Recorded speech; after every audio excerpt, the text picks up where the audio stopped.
What's going on, guys? This is actually a highlight from a premium episode on podbean.com. If you're interested in listening to all of the premium episodes, click the link in the description and sign up for premium membership for just $5 a month. Enjoy.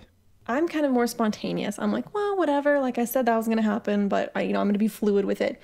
You are more like, no, I have to do it. Like it's going to happen. And especially like when we go on trips and we're traveling somewhere, it's so funny because this is one way that we're totally different.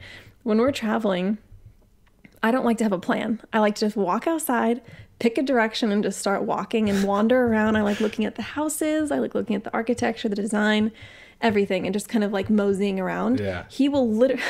We have to insert clips over this if people see this, but we will literally get out like these full maps on the ground, and he'll get a pen and like a compass and start blocking out the exact route we'll take, like to the millimeter, like where we're gonna walk and like how many monuments we're gonna see and statues and everything. And like he times out when we're gonna have lunch, when we're getting coffee, when I can pee, like everything. And the funniest part is that we're walking around Paris, we're walking around Belgium or something, and he's holding this map, and I'll like look down like an alleyway. I'm like, that's cute. Let's go down there. And you're like, it's not on the list. Like, we can't, no.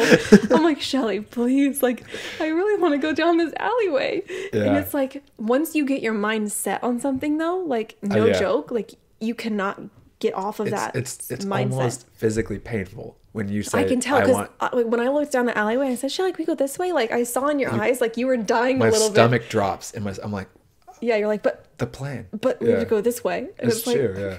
I've always my mom has told me about this. I've always been like that. I've always had, I need to do it. Like for example, so when I was really young, my mom actually told me a story about this. Like I had just about how my heart gets set on something. Mm-hmm.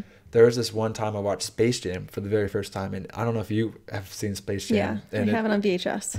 Remember when that scene where Michael Jordan is the kid and he's playing basketball at night and he's shooting the hoops, and he goes swish, and his dad's like, hey, shoot till you miss, you know? And he goes swish, swish.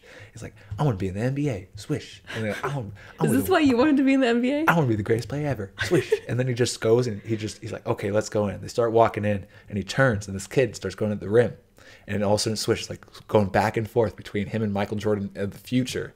And he slams it. And I just imagine this kid trying and thinking so hard and wishing so hard. I'm getting goosebumps. I know. Why are you getting goosebumps he dunked it as a kid. Or like it kind of switched to him as an adult dunking. And I'm like, I'm going to dunk it. I'm going to be the youngest person ever to dunk a basketball. I can just picture little Shelly outside in Portland trying to dunk That's what I did. And for not even months, for years, I worked on my vertical jump. Jumping up, touching the banister of the doorway, tagging it with a piece of tape to see if I've jumped and improved, working on my explosive box jumps at 6, 7 years old. My mom said for years doing this.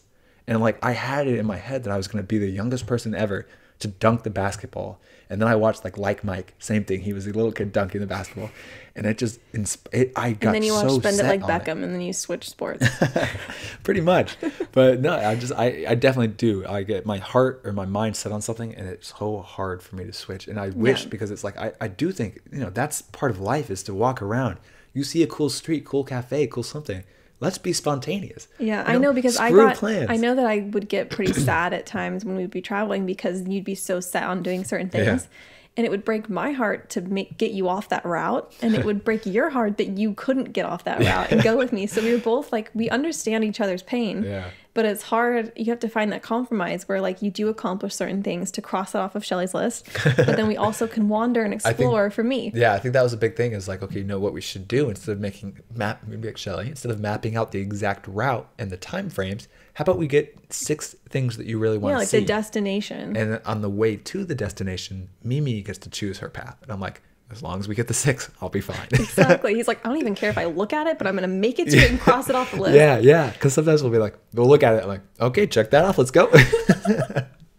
It's the funniest thing to travel with him. Yeah.